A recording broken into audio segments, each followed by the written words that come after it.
Hello, good morning. I'm Vinny Motiwala, and with me is Vamakshi Doria, who's joining us in the Power Breakfast team as well. Vamakshi, good morning to you as well.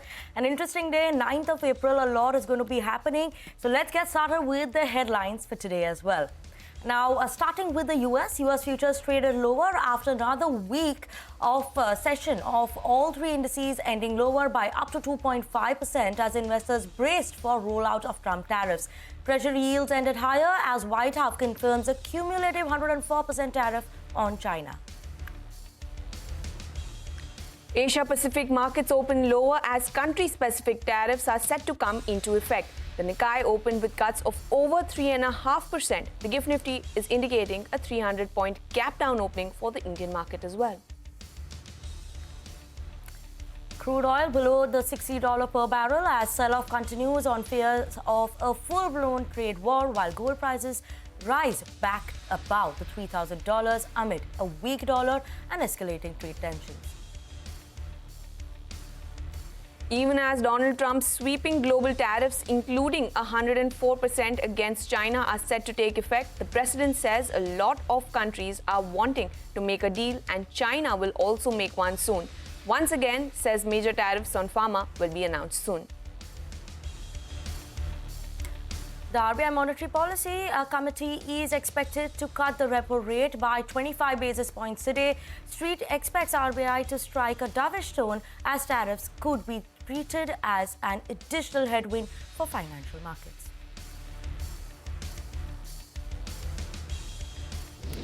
Now, let's take a look at what the Asian markets are doing this morning. And the handover that we have from US is not exciting. And what has happened for Asia is also not very exciting. Whether you look at the Hang Seng, that's down almost 2.9%, almost 3% in trade.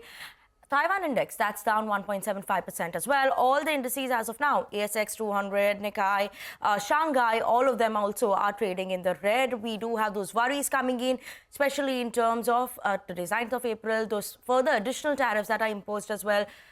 China, we already know about that coming in as well. So what is happening on that front is keeping the markets uncertainty in the markets. And look at the Nifty implied open, right? That's also indicating a sharp decline today as well, 200 points down as of now. So gap down start is what we are watching out for, Vamakshi, in today's trading session for the Indian markets as well. Well, absolutely, Winnie. Bringing now focus to China, additional tariffs imposed by the US are set to take effect, adding to the 10% baseline duty that was already implemented on Saturday. The White House has confirmed that Chinese goods will now face a cumulative tariff rate of 104%. Listen in to the White House press secretary's comments on the same. I just spoke to the president about this, and he believes that China wants to make a deal with the United States. He believes China has to make a deal with the United States. It was a mistake for China to retaliate. The president, when America is punched, he punches back harder. That's why there will be 104% tariffs going into effect on China tonight at midnight. But the president believes that she and China want to make a deal. They just don't know how to get that started. And the president also wanted me to tell all of you that if China reaches out to make a deal, he'll be incredibly gracious, but he's going to do what's best for the American people. And in the US markets, when you look at it, Wall Street ended Tuesday's trading session lower on the back of a tariff-induced sell-off that we saw. The Dow tumbled 320 points, while the S&P 500 ended with cuts of almost 1.57%. The Nasdaq, that ended down 335 points as well. We have CNBC's Angelica Peebles, who's joining with us to give us a wrap on what happened on Wall Street. U.S. markets were down sharply across the major indexes in Tuesday trading, retreating from gains earlier in the session as Wall Street tried to mount a comeback in the wake of tariffs. The Dow dropped 320 points. The S&P 500, which closed below 5,000 for the first time in almost a year, lost 79, and the tech-heavy Nasdaq fell by 335. Tension between two of the president's closest advisors spilling out into the public square as Elon Musk escalated his attacks Tuesday on Trump manufacturing and trade advisor Peter Navarro over the president's tariffs. In a post on X, Musk called Navarro a moron and dumber than a sack of bricks after Navarro said the Tesla CEO wasn't a car manufacturer but was a car assembler. White House Press Secretary Caroline Leavitt minimized the feud, saying, quote, "Boys will be boys and we will let their public sparring continue." The Justice Department announced Tuesday that it's pulling back on prosecuting cryptocurrency fraud.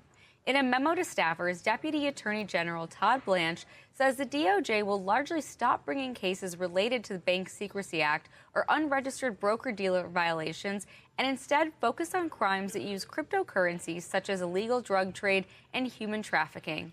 That's what's happening here in the U.S. Back to you in Mumbai. Well, thank you so much for that. Now, staying with the U.S., the President Donald Trump at the National Republican Convention Committee dinner commented about how countries are vying to make a deal with the U.S. to remove tariffs imposed on them and confirm of a possible tariff on pharmaceutical products. So let's listen in. This is the largest transaction in the history of our country. And don't let some of these politicians go around saying, because I'm telling you, these countries are calling us up, kissing my ass. They are dying to make a deal. Please, sir, make a deal. I'll do anything. I'll do anything, sir. And then I'll see some rebel Republican, some guy that wants to grandstand, say, I think that Congress should take over negotiations. Let me tell you, you don't negotiate like I negotiate. The drug companies, listen to them. But we're going to do something that we have to do. We're going to tariff our pharmaceuticals. And once we do that, they're going to come rushing back into our country because we're the big market. The advantage we have over everybody is that we're the big market. So we're going to be announcing very shortly a major tariff on pharmaceuticals. And when they hear that, they will leave China, they will leave other places because they have to sell. Most of their product is sold here. And they're going to be opening up their plants all over the place in our country. And as tariff remains the main focus, let's listen into the Treasury Secretary Scott Bessent on tariff negotiations with other countries and who is likely to get the priority for trade deals. We were having a discussion last night about which countries to prioritize, and I think you are going to see some very large countries with large trade deficits come forward very quickly. I think we can, if they come to the table with solid proposals, I think we can end up with some good deals. And, part of the calculus on that may be that some part of the tariffs stay on. As I said, many of our trading partners, they have queued up and they have kept their cool. They have not escalated, and they will get priority in the queue. I think it was a big mistake, this Chinese escalation, because they're playing with a pair of twos. Let's also listen in to some more views coming in on the tariffs and its impact on the economy. I agree with the problem, okay? I am very concerned about the solution, okay? The practicality of the solution. In other words, I think that this is going to create not only the problem, the capital markets problem that I'm talking about related to prices going up, costs going up, prices, revenue going down, and capital problem. But I also think that this is going to create great sand in the gears of production worldwide. At the same time, I do agree that this interdependency, this issue of productivity in the world in which we have to be competitive and productive, and we're not competitive in producing things, is a longer-term problem, not an easy one. And I do expect that it is going to have political consequences. Now, Rockefeller International Chairman Richard Sharma comments about how India can use tariffs as an opportunity and how ignoring China will economically hurt the United States. Listen in. As far as India is concerned, but I think that, what's happening in India just shows you that how this crisis can be used positively by nations as well. Because one of the problems India had was that India's tariffs were too high. The country had been getting a bit too protectionist over the last few years. And what this does is it forces India to become a more open economy, as it should be, to get more competitive and to climb up the development ladder as other East Asian countries have done. So I think in that regard, this crisis has been a bit of a positive for India because it forces it to get its act together. Well, that's all the global market action, but how will all of these overnight cues impact our own Indian markets? We now have our research team joining in with how the trade setup looks like and the stocks that are likely to be in the news. First up, we have Hormaz joining in to get us all the market cues we need to watch out for today. Good morning, Hormaz. Morning, Vinny. And it is indeed a big day for our markets, right? The recovery that we had yesterday, that will be put to test. And of course, as the GIFT Nifty is indicating a gap down right now, there'll be some key test of lower levels in today's session as well. And that was kind of evident in yesterday's session as well, right? We saw some resistance at higher levels, although the dips that happened, they were bought into. But that 22,700 mark proved out to be a bit of a barrier for the Nifty, and we cooled off from those levels before the close. Of course, the major event today is the RBI policy. A 25 basis point rate cut is almost priced in by the market, but the focus will mainly be on the governor's commentary on the road ahead, and of course whether the RBI will change its stance for the monetary policy. That will be something that will be watched out for. And of course we'll watch out for all the rate sensitives in line of this, be it banks, autos, real estate, that all of these will be in focus, particularly after what has happened in the market in general. Of course there are multiple hurdles along the way as well. Now, we saw what happened on Wall Street yesterday, the extreme volatility with swings from the lows. That leaves a bit of an unconvincing gain for our own markets as well. The additional 50% tariff that Donald Trump has imposed on China, that takes effect today. The reciprocal tariffs take effect from midnight as well.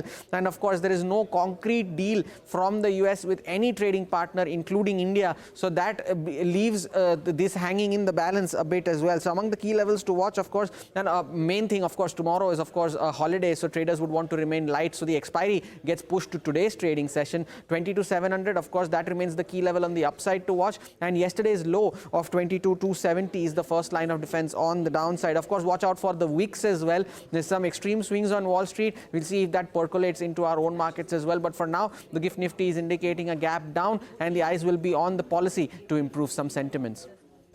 Absolutely, Hormaz. Thank you so much for that. And that was Vamakshi. Now you have Vinny, who's thanking you. Abhishek, coming to you, important stocks to watch out for in today's trading session. Good morning, Vinit. So to begin with, sources tell CNBC TV 18 that HUDCO has launched their QIP with a base deal size of 1,000 crore and to upsize it up to 1,250 crore. Interesting is the floor price at which interesting is the price at which they are offering no discount, almost flat discount over there. So that's good.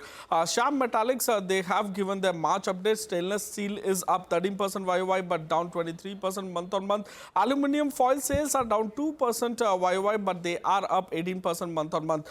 Concord Biotech, they have got a US FDA approval for their ANDA teriflunomide tablet. So Senco Gold has given the Q4 update wherein the retail growth is 23% YOY and SSSG growth is about 18.5% YOY despite rising gold prices. So the Q4 revenue stood at 1,300 crore plus, and they have guided for Q1 FY26 revenue growth of 18% plus on a YOY basis. NTPC, they have declared commercial operation of the second part capacity of the 90 megawatt that they have had with respect to their Bhuj plant. With this, the total installed and commercial capacity of the NTPC group will become 80,020 megawatt.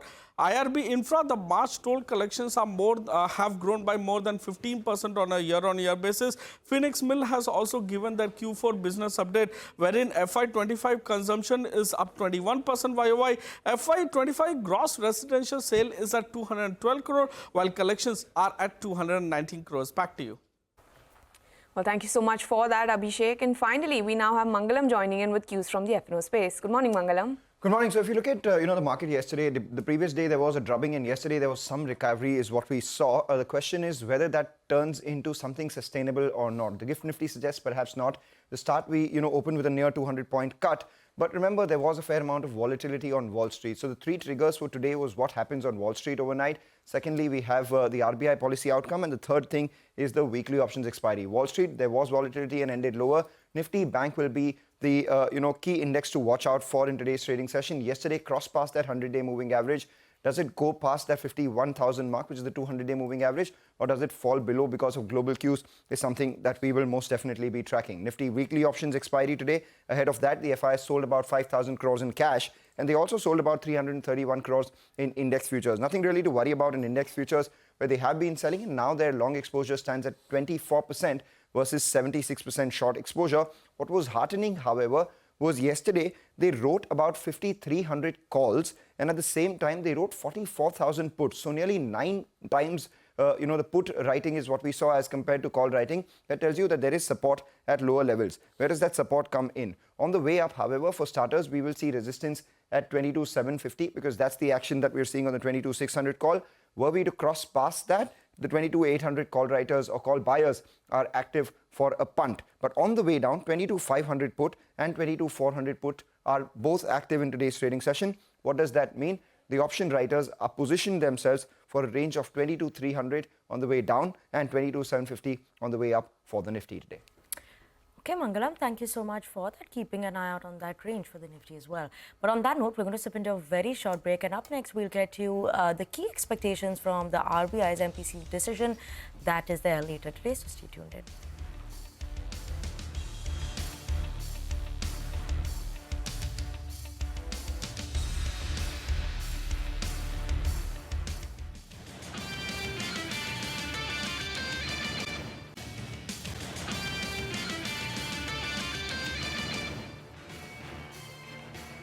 Welcome back. You're watching Power Breakfast on CNBC TV 18. Speaking at the Rising Bharat Summit 2025, Prime Minister Narendra Modi said that India has doubled its speed of growth and the size of its economy in a decade. He also said that those who thought India would grow in a slow and steady manner are seeing the country be fast and fearless. Let's listen in to some excerpts of his speech. 2047 तक हम भारत को जिस ऊंचाई पर ले जाना चाहते हैं, जिस रोडमैप को लेकर हम चल रहे हैं, उसके कदम कदम पर अगर मंथन होगा तो निश्चित ही अमृत निकलेगा। साथियों, आज दुनिया की नजर भी भारत पर है और दुनिया की उम्मीद भी भारत से है। कुछ ही वर्षों में हम दुनिया की 11वीं से 5वीं सबसे बड़ी इकोनॉमी बने हैं। बहुत कम समय में अनेक प्रकार के ग्लोबल चैलेंजेस आए, लेकिन भारत रुका नहीं। भारत ने डबल स्पीड से दौड़ लगाई और एक दशक में अपनी इकोनॉमी के साइज को डबल करके दिखाया है। जो सोचते थे कि भारत स्लो और स्टेडी चलेगा, उन्हें अब फास्ट एंड फियरलेस इंडिया दिख रहा है। Now let's move on. The RBI will announce its monetary policy decision later today. Ritu is joining in with us to give us the key expectations. Ritu? Amid the tariff tantrums, the focus now shifts to the central bank's next move, and respondents to our CNBC TV 18 poll of top bankers, economists and bond dealers expect the RBI's Monetary Policy Committee to acknowledge these global risks but remain firmly focused on domestic dynamics. Now, most expect RBI to front-load its rate cuts in April and June as tariffs threaten to hurt economies globally. Now, all of the respondents to the CNBC TV 18 poll expect the MPC to deliver a 25 basis point rate cut in this policy, with inflation cooling, growth slowing, the dollar weakening, US yields dipping and crude prices falling. The RBI does have room to act, so the call on the rate cut is unanimous, but the question is, what else? Now, here's where opinions start to differ.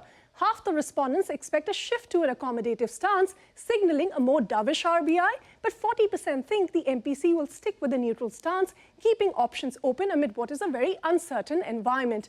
The terminal repo rate is seen at 5.5% by the majority, and that implies a total rate cut of 75 basis points in this cycle. No major liquidity surprises are expected. Now, RBI has already been addressing tight liquidity through OMO purchases, currency swaps, higher tenor VRR auctions, and it is likely to continue doing so. Any more here is going to be seen as a positive. Now, economists expect anywhere between 30 to 60 basis point hit to our GDP because of higher tariffs. But for now, the majority expects RBI to leave the growth forecast for this fiscal unchanged, while a small section does expect a little bit of a downgrade. On inflation, which is tracking below RBI's estimates, 60% believe it is going to be left unchanged, while 40% see it being revised lower to a 4 to 4.1%. Now, the tone of the policy expectedly will be dovish in the face of emerging external risks. With inflation under control and growth headwinds building up, the RBI may just choose to lay the groundwork for further easing in the months ahead. Thank you so much for that, Ritu. All eyes on the RBI MPC. Let's now slip into a very short break. Up next, we get you cues from the commodities market, so don't go anywhere.